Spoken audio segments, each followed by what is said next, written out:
নবী মুহাম্মদুর রাসূলুল্লাহ সাল্লাল্লাহু আলাইহি ওয়াসাল্লাম হুজুর আস্তে আস্তে একটু করে হেঁটে হেঁটে বেড়াতে থাকে। কিতাবটা খুলে দেখে পরিষ্কার করে লেখা আছে নবী মুহাম্মদুর রাসূলুল্লাহ সাল্লাল্লাহু আলাইহি ওয়াসাল্লাম একটা কাফেলা দেখতে পেলেন, বেদুইন কাফেলা।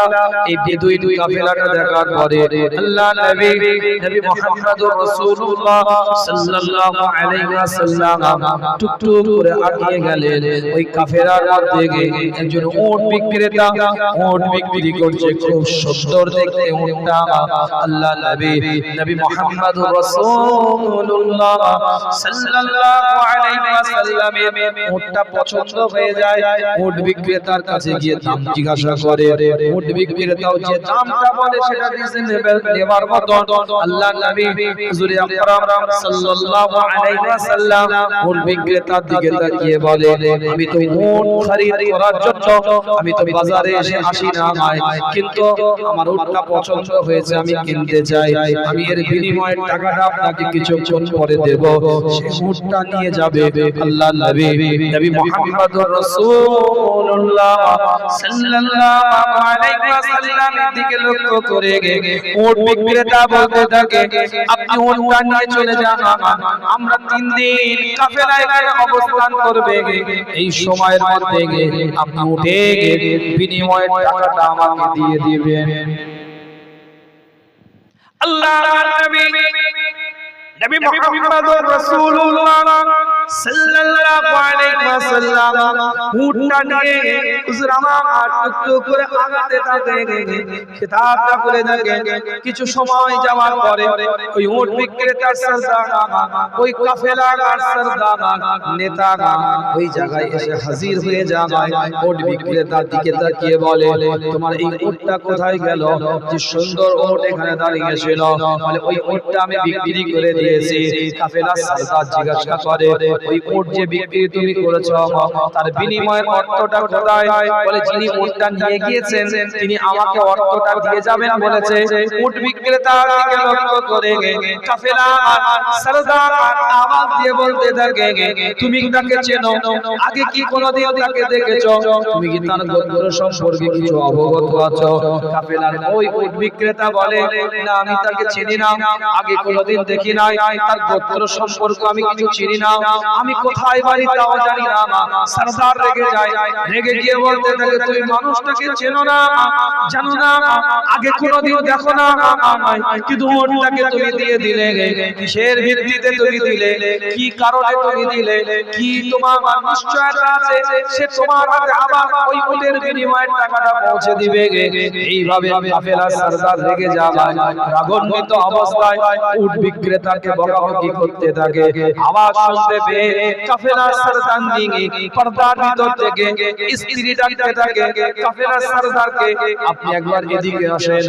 স্ত্রী স্বামীর দিকে তাকিয়ে কাফেলার সরদার নেই সরদারের দিকে তাকিয়ে বলতে থাকে, যে ব্যক্তিটা উটটা নিয়ে গিয়েছে ওই মানুষটা উটের বিনিময়ে অর্থ যদি আপনার হাতের মধ্যে না তুলে দেয়, আপনাকে যদি উটের বিনিময়ে টাকাটা না দেয়, আমি আপনার স্ত্রী বলছি আমি এর বিনিময়ে টাকাটা আপনাকে দিয়ে দেব। এবার তো স্বামী আরো চিন্তিত, কি ব্যাপার, তুমি কি আগে দেখেছো তাকে? তুমি কি চেনো মানুষটাকে? আগে কি তোমার সাথে কোনো পরিচিতি ছিল? কোন গোত্রের কোন এলাকার মানুষ এটা কি তুমি জানো? সরদার নি বলে, না আমি আগে কোনোদিন দেখি না, তাকে চিনি না, তার গোত্রও জানি না, কোন জায়গায় বাড়ি সেটাও আমার কোনো অবগত না। তাহলে এত কনফিডেন্স কি করে, এত দৃঢ়তা কি করে যে তিনি যদি উটের বিনিময়ে টাকাটা না দেয় তুমি আমাকে উটের বিনিময়ে টাকাটা দিয়ে দিবে? এত দৃঢ়তার সাথে বলছো কি করে? কাফেলা সরদার নি আওয়াজ দিয়ে বলতে থাকে, উট বিক্রেতার সাথে ওই মানুষটা যখন কথা হচ্ছিল আমি পর্দার আড়াল থেকে পর্দাটাকে একটু সরিয়ে দিয়ে ওই মানুষটার চেহারাটার দিকে তাকাই, এত নূর, এত আলো, এত জ্যোতি, এত চমক ধমক হচ্ছিল তার চেহারাটা দিয়ে। ওই মানুষটার চেহারা দেখে আমার মনে হয় এই মানুষ কোনোদিন মিথ্যা কথা বলতে পারে না, এই মানুষ কোনোদিন ধোঁকা দিতে পারে না, এই মানুষ কোনোদিন ওয়াদা করে ওয়াদা খেলাফ করতে পারে না।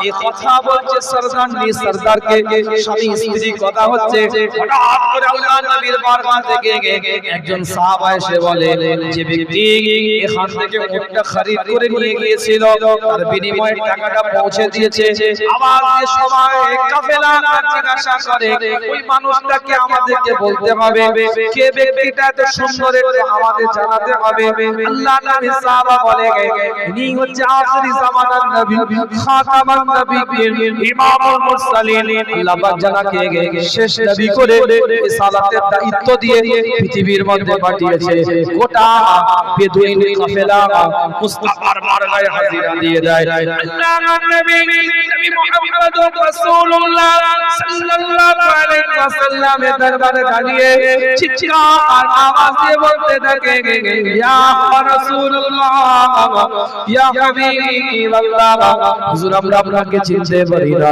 হুজুর আপনি আমাদেরকে ঈমানের কালমাটা পড়িয়ে দেন গোটা কাফেরা মুস্তাফার হাতে হাত দিয়ে ঈমানের কালমা পড়ে মুসলমান হয়ে যায়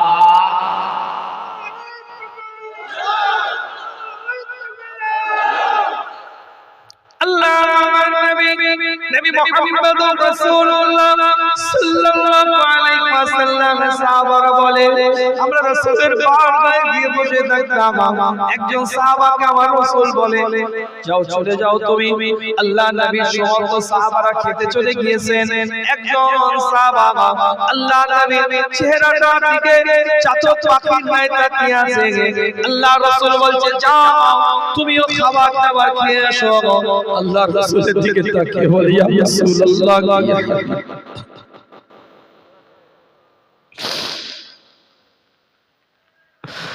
হুজুর আমার বাড়িতে খাবার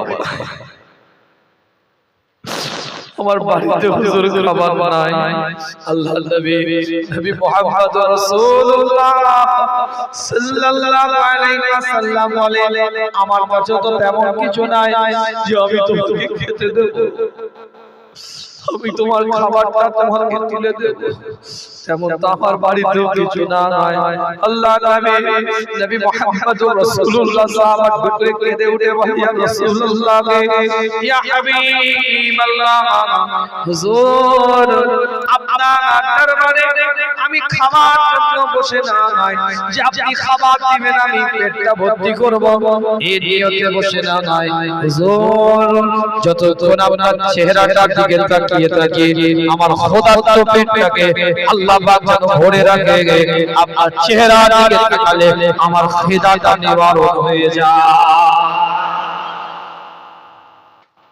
তাই আপনার চেহারার দিকে তাকিয়ে আছে আপনার চেহারাটার দিকে তাকালে আমার খিদেটা নিবারণ হয়ে যায়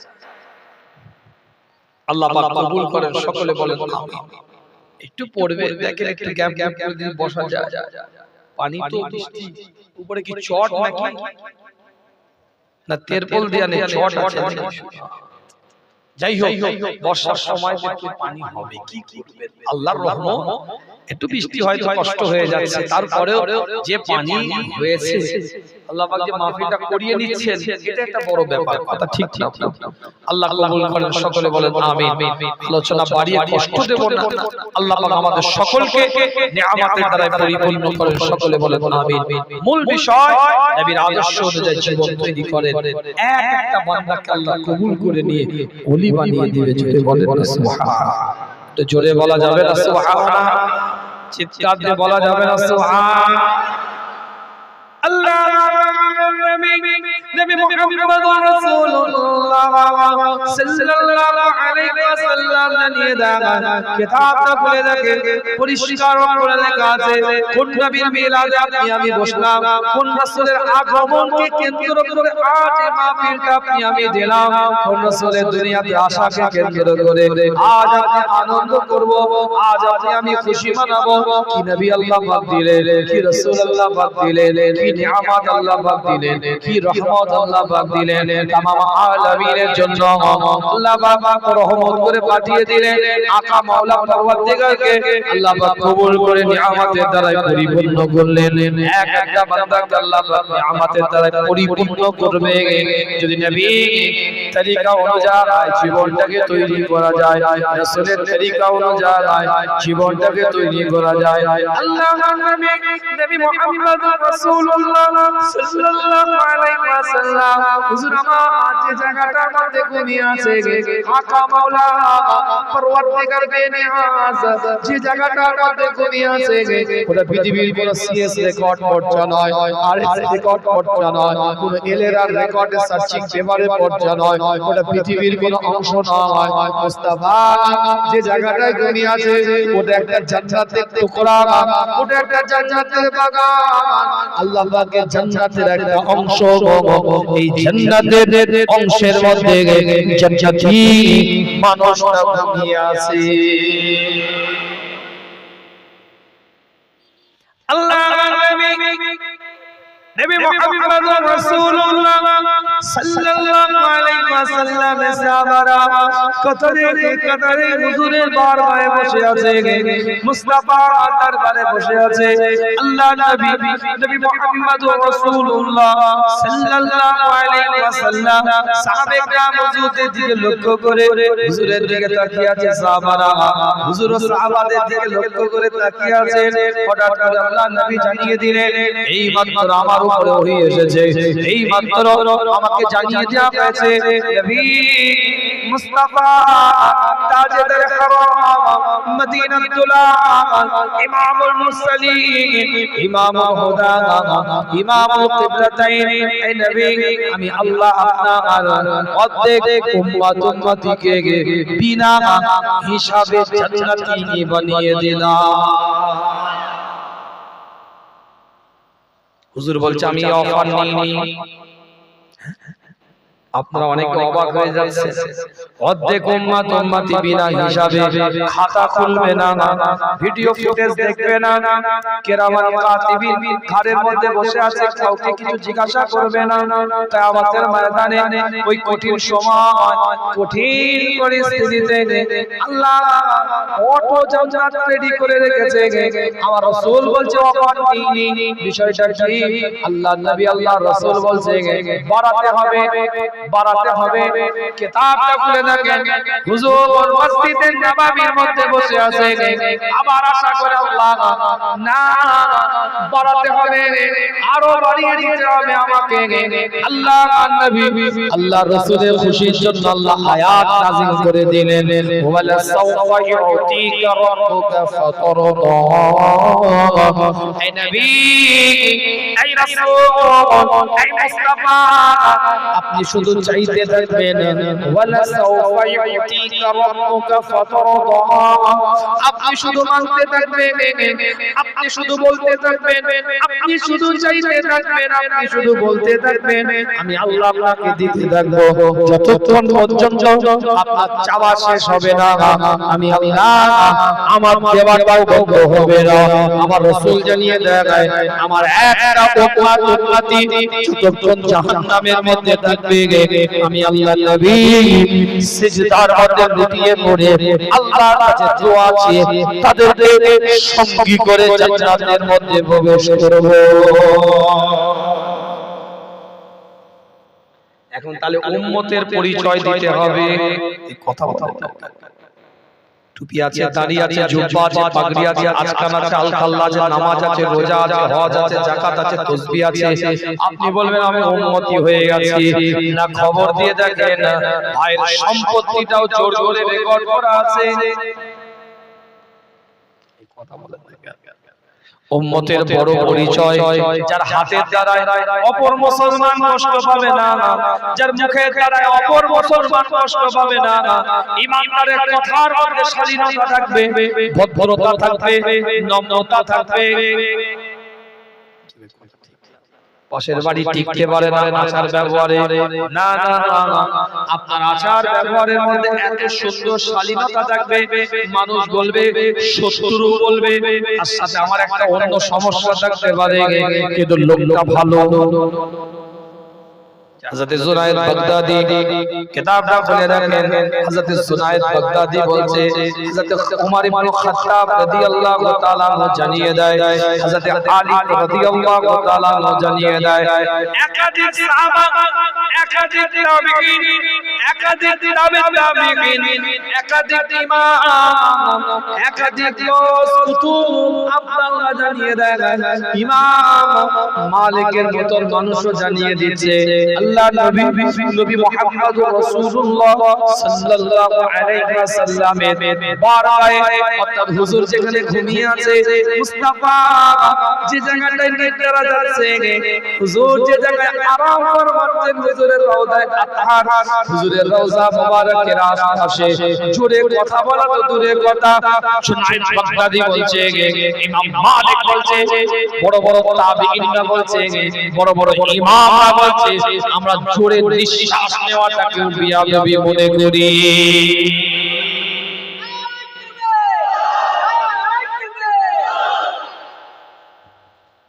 আল্লাহ নবী মুহাম্মদুর রাসূলুল্লাহ সাল্লাল্লাহু আলাইহি ওয়াসাল্লাম হুজুর ইন্তেকাল করেছে দুনিয়া থেকে বিদায় নিয়ে নিয়েছে হুজুরের বাশরিয়াত জীবন দুনিয়ার হায়াত পার্থিব জগতের হায়াত হুজুরের শেষ 63 বছরের হুজুর আমার দুনিয়া থেকে বিদায় নিয়েছে রবের দরবারে চলে গেছে আল্লাহর দরবারে চলে গিয়েছে হুজুরের কবরে আনোয়ারের মধ্যে 3 দিন পর্যন্ত হুজুরের লাশ মোবারক অলরেডি হুজুরের লাশ মোবারকটাকে দাফনাস্ত করা হয়ে গিয়েছে একজন আরবি এসে আল্লাহ নবী মুহাম্মদুর রাসূলুল্লাহ সাল্লাল্লাহু আলাইহি ওয়াসাল্লামের বারগাহে দাঁড়িয়ে বলতে থাকে হুজুরের রওজার সামনে দাঁড়িয়ে হুজুরের কবরে আনোয়ারের সামনে দাঁড়িয়ে বলে মুহাম্মদুর রাসূলুল্লাহ সাল্লাল্লাহু আলাইহি ওয়াসাল্লাম কোথায় হযরত আলী রাদিয়াল্লাহু তাআলা কবরে আনোয়ারের মধ্যে ওই জায়গায় বসে রোনাজারি করতে থাকে চোখ দিয়ে পানি টুকরাটা গড়াতে থাকে হযরত আলী রাদিয়াল্লাহু তাআলা ওই সময় উত্তর দিয়ে বলে হুজুর দুনিয়া থেকে বিদায় নিয়েছে আল্লাহ তাকে সারা দিয়ে দিয়েছে ওই কাঁচা কবরে আনোয়ার যেটা দেখতে পাচ্ছ ওই কাঁচা রওজা যেটা দেখতে পাচ্ছ ওটাই হচ্ছে আমার মুহাম্মদুর রাসূলুল্লাহ সাল্লাল্লাহু আলাইহি ওয়াসাল্লামের কবরে আনোয়ার ওটাই হুজুরের রওজা কিতাবটা খুলে দেখেন আরবি থাকতে পারে না মুস্তাফার বারগাহে চলে যায় হুজুরের কবরে আনোয়ারের কাছে গিয়ে কবর থেকে মাটিটা নিয়ে কপালে লাগায় গালে লাগায় গায়ে লাগাতে থাকে আওয়াজ দিয়ে বলতে থাকে আল্লাহ মুস্তাফার বারগাহে আসলাম মদিনাতুল দুলালের বারগাহে আসলাম ইমামুল মুরসালিনের বারগাহে আসলাম ইমামুল হুদার বারগাহে আসলাম হে রব্বে আল্লাহ আপনি তো বলেছেন গুনাহ করলে খাতা করলে পাপ করলে অপরাধ করলে সে যেন আমার নবীর দরবারে চলে যায় আমার রাসূলের দরবারে যাওয়ার ওসিলায় মুস্তাফার বারগাহে থাকার ওসিলায় মুস্তাফার দরবারে যাওয়ার জন্য আমি আল্লাহ তাকে ক্ষমা করে দেব আমি আল্লাহ তাকে maaf করে দেব আমি আল্লাহ তাকে ক্ষমা করে দেব হে রব্বে আল্লাহ আজ তো চলে আসলাম কিন্তু নবী তো দুনিয়াতে নাই হুজুর তো দুনিয়া থেকে বিদায় নিয়েছে আল্লাহ তাকে সারা দিয়ে দিয়েছে এখন কোন জায়গায় কি করি কোথায় যায় আপনি তো হুকুম দিয়েছিলেন এখানে আসার জন্য আজ কি করি কোন জায়গায় কোথায় যায় এখানে তো আসার ইজাজত আপনি দিয়েছিলেন হুজুর তো বারজাখি হায়াতে চলে গেছে কবরে আনোয়ারের মধ্যে ঘুমিয়ে আছে হুজুর তো ইন্তেকাল করে গিয়েছে হে রব্বে আল্লাহ কি করি কোথায় যায় এইভাবে রোনাজারি করতে থাকে চোখ দিয়ে পানির টোশাগুলো গড়িয়ে যেতে থাকে আল্লাহ দরবারে কাঁদতে থাকে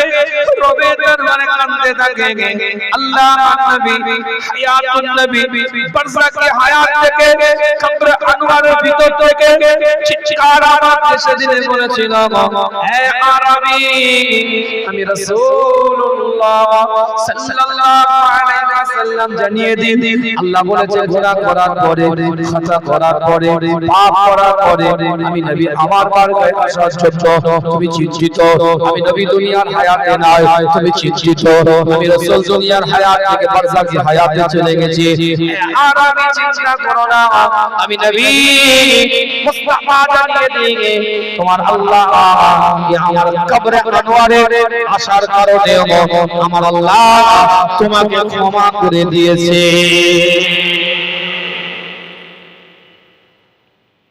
কবরে আনোয়ারে আসার কারণে আল্লাহ তোমাকে ক্ষমা করে দিয়েছে চিন্তা করার কিছু না এর উপরে একটা দুটো নয় বহু হাদিসের রেফারেন্স আছে বহু হাদিসের রেফারেন্স আছে যে হুজুরের বারগাহে গেছে সরকারে কায়নাতের দরবারে গেছে বহু মানুষকে আমার আল্লাহ ক্ষমা করে দিয়েছে এরকম একটা দুটো নয় বহু হাদিসের রেফারেন্স আছে নবীর উসিলায় সরকারে দো আলমের উসিলায় মদিনা দুলালের উসিলায় ইমাম মুরসালিনের উসিলায় একটা দুটো নয় বহু হাদিসের রেফারেন্স আছে আমার আলোচনা বোঝা যাচ্ছে তো নাকি না বোঝা যায় আলোচনা করব না দোয়া করব না বাড়ি চলে যাবে তাড়াতাড়ি বিরিয়ানি খাবেন বাড়ি তো যাওয়ার লাইন নেই বক্তা আছে আলোচক আছে আলোচনা আল্লাহ পাক কবুল করেন সকলে বলেন আমিন কি কে শুনবেন একটু দুটো হাত এইভাবে টনটনে করে তুলেন একদম টনটন একদম হাত নামাবেন এরকম হাতটা তুলে টনটন এটা তাকবীরের ধ্বনি দেন দেখি নারায়ে তাকবীর ম্যাও ম্যাও করলে হবে ইমানদারের মতো একটা ঝটকা দেন দেখি নারায়ে তাকবীর এক সুর এক শব্দ এক চিৎকার একই সাথে আওয়াজ দিয়ে বলেন নারায়ে তাকবীর নারায়ে তাকবীর আরো আওয়াজ আরো চিৎকার আরো শব্দ উচ্চ কণ্ঠে বলেন নারায়ে তাকবীর নারায়ে তাকবীর নারায়ে তাকবীর সিলসিলায়ে ফুরফুরা শরীফ সিলসিলায়ে ফুরফুরা শরীফ মাসলাকে মুজাদ্দিদ জামা মাসলাকে মুজাদ্দিদ জামা হে জিবুল্লাহ ঈদ মিলাদুন নবী ঈদ মিলাদুন নবী বিশ্ব নবী দিবস জশ্নে ঈদ মিলাদুন নবী নারায়ে তাকবীর নারায়ে তাকবীর আল্লাহ নবী মুহাম্মদুর রাসূলুল্লাহ সাল্লাল্লাহু আলাইহি ওয়াসাল্লাম সাহাবারা বলেন হুজুর যদি কোনো মুজিজা নাও দেখাতেন হুজুর যদি কোনো মুজিজা আমাদেরকে নাও দেখাতেন কোনো অলৌকিকতা বা মিরাকেল হুজুরের দ্বারাই যদি আল্লাহ প্রকাশ নাও করতেন কোনো মুজিজা হুজুর যদি নাও দেখাতেন যেমন হাতের মধ্যে পাথর আছে কালমা পড়েছে আল্লাহ নবী আল্লাহ রাসূলকে দেখে পাথর সালাম দিয়েছে চন্দ্র দ্বিখণ্ডিত হয়ে গিয়েছে সূর্য পুনরায় উঠে আলীর জন্য নামাজের ওয়াক্তের ব্যবস্থা করে দিয়েছে এই রকম মুজিজা হুজুর যদি কোনদিন 63 বছরের জীবনে 23 বছরের নবুয়তের জীবনে একটা যদি নাও দেখাতেন হুজুরের চেহারাটা এত সুন্দর ছিল হুজুরের চেহারাটা একটা চমক দমক ছিল হুজুরের চেহারাটা একটা উজ্জ্বলতা ছিল হুজুরের চেহারাটা দিয়ে এত আলো এত জ্যোতি এত নূর চমকাতো হুজুরের চেহারা দেখে হাজার হাজার লাখ লাখ ঈমানদার ঈমানে লাখ লাখ কাফের ঈমানে কলমা পড়ে মুসলমান হয়ে যেত এত চেহারা এত আল্লাহ নবী মুহাম্মদুর রাসূলুল্লাহ সাল্লাল্লাহু আলাইহি ওয়াসাল্লামের উপরে এক একটা কোরআনের আয়াত আল্লাহ পাক নাযিল করতে থাকে আল্লাহ পাক কোরআনে জানিয়ে দিয়েছে হুজুর আপনার চেহারা কেমন হবে কি সুন্দর হবে কি ধরনের হবে এগুলো আল্লাহ কোরআনে জানিয়ে দিয়েছে কি ধরনের হবে রেফারেন্স কোড টু কোড বলা হয়েছে পৃথিবীর কোনো মানুষের সাথে তুলনা না হয় পৃথিবীর কোনো সৃষ্টির সাথে তুলনা নয় আলা মাকাম আল্লাহ পাক এরকম সৃষ্টি কাউকে করেন নাই এরকম সৃষ্টি কাউকে করবেন না না, আল্লাহ পাক তানার পরে তানার ইজ্জতটা দান করে দিয়েছে। আল্লাহ পাক রবের পরে মুস্তাফা তাজিমকে বাড়িয়ে দিয়েছে, আলা মাকাম দিয়ে দিয়েছে, নিয়ামতের দ্বারা পরিপূর্ণ করে দিয়েছে। কিতাবটা খুলে দেখেন, একজন রাখাল বালক মেষ চড়ায়, বকরি চড়ায়, দুম্বা চড়ায়, উট চড়ায়, ঘোড়া চড়ায়, পাহাড়ের উপরে চড়তে থাকে, আপন মনে বকরি চড়তে থাকে, মেষ চড়তে থাকে, দুম্বা চড়তে থাকে, বকরি চড়তে থাকে। এই রকম বালক ছেলে রাখাল সে নিজের ওই মহিষগুলোকে ছেড়ে দিয়ে, বকরিগুলোকে ছেড়ে দিয়ে আপন মনে তারা চড়তে থাকে। আল্লাহ নবী আল্লাহ রাসূলের বারগাহে এসে হুজুরের চেহারাটার দিকে তাকিয়ে বসে থাকে। মেষ আপন মনে চড়তে থাকে, বকরি চড়তে থাকে, দুম্বা চড়তে থাকে, উট চড়তে থাকে। রাখাল বালক সরকার কায়নাতের বারগাহে, মদিনাতুল দুলালের বারগাহে, ইমামুল মুরসালিনের বারগাহে, ইমামুল হুদার বারগাহে, ইমামুল কিবলাতাইনের বারগাহে শাতক পাখির নাই তাকিয়ে আছে। মালিকের কাছে খবর পৌঁছে যায়, আপনি যাকে ডিউটি দিয়ে পাঠিয়েছিলেন রাখাল বালক, সে তার ডিউটি পালন করে না, আপন মনে মেষ পালকে পাল চলতে থাকে, দুম্বা চলতে থাকে। কিন্তু সে গিয়ে মুহাম্মদুর রাসূলুল্লাহর বারগাহে মুহাম্মদ সাল্লাল্লাহু আলাইহি ওয়াসাল্লামের চেহারাটার দিকে তাকিয়ে থাকে। মালিক খবর দিয়েছে মাকে, তোমার ছেলে ডিউটি দেয় না, তোমার ছেলে কাজ করে না, বকরিগুলোকে পাহাড়ের চূড়ার মধ্যে ছেড়ে দিয়ে সে তার ওই মুহাম্মাদের কাছে গিয়ে বসে থাকে। মুহাম্মদ সাল্লাল্লাহু আলাইহি ওয়াসাল্লামের চেহারাটা দেখতে থাকে। মা সন্তানকে বলে, তুই ডিউটি দিয়েছে বকরি চড়াবা, দুম্বা চড়াবা, উট চড়াবা, মেষ চড়াবা, ঘোড়া চড়াবা, গৃহপালিত পশুগুলোকে তুই চড়াবি, এই ডিউটি তো কেন তুই ডিউটি না পালন করে মুহাম্মাদের কাছে গিয়ে বসে থাকিস? তুই যাবি না, তোর ডিউটি তুই পালন কর, তুই যাবি না, তোর বকরি চড়াবার ডিউটি পাহাড়ে, সেই ডিউটিটা তুই পালন কর। রাখাল বালক চোখ দিয়ে পানির টোশা গড়িয়ে যায়, মায়ের দিকে তাকিয়ে, খালার দিকে তাকিয়ে বলে, মা তুমি নিষেধ করছো আমি যাব না, কিন্তু একটা শর্ত, একবারের জন্য আমি যার দরবারে গিয়ে বসে থাকি তার চেহারাটা একবার দেখতে হবে। ঠিক আছে যাও, কিন্তু যিনি যার কাছে গিয়ে আমি বসে থাকি তার চেহারাটা একটু দেখতে হবে। মাও আছে, খালাও আছে, দুজনে আছে, দেখতে দোষ কি আছে? এই কথা বলা দেখতে দোষ কি আছে? কিন্তু কথা ঠিক আছে, তোমরা চেহারা দেখার পরে তুমি যা বলবে তাই মেনে নেব। চেহারা দেখার পরে মা খালা তোমরা যা বলবে।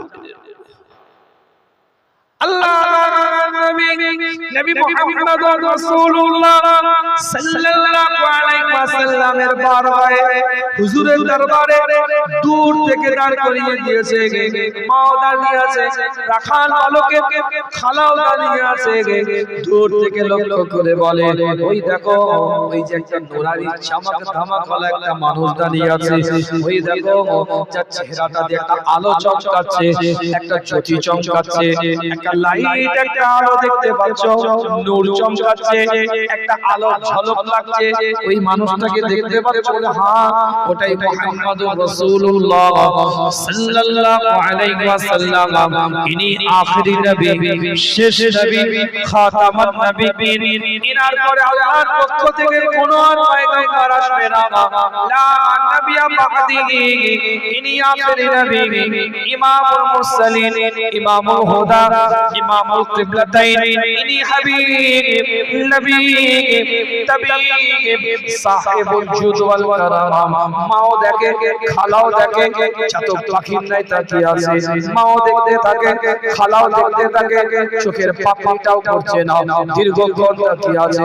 রাখাল বালক চিন্তা করে, কি বলবে রে বাবা, মা কি বলবে খালা?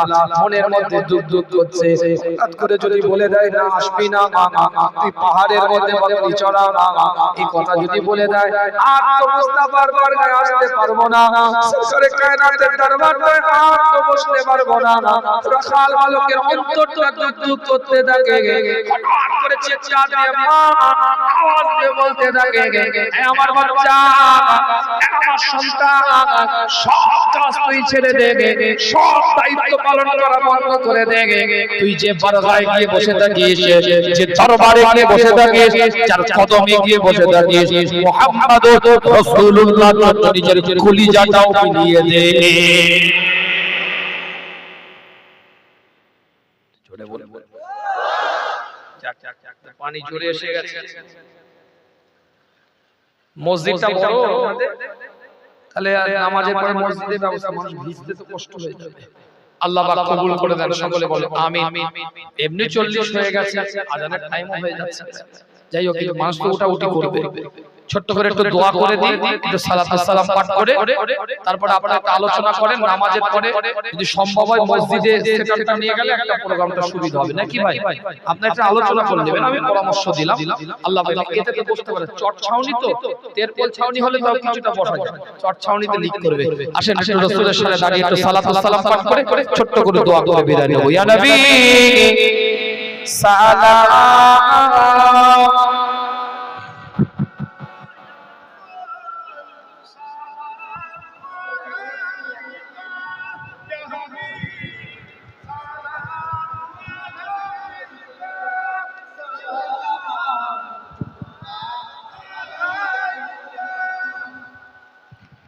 रहमतों के ताज वाले, दो जहां के राज वाले, अर्श की मिराज वाले, आसियों के लाज वाले, या नबी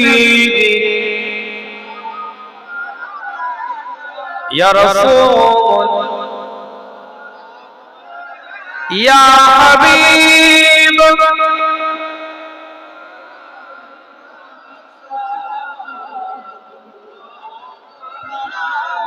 आपका तशरीफ लाना वक्त भी कितना सुहाना, नूर से जगमगा उठा ज़माना, हूर गाती थी ताराना, या नबी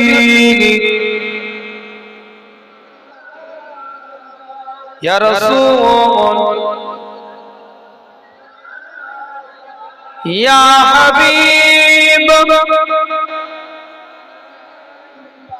सलाम।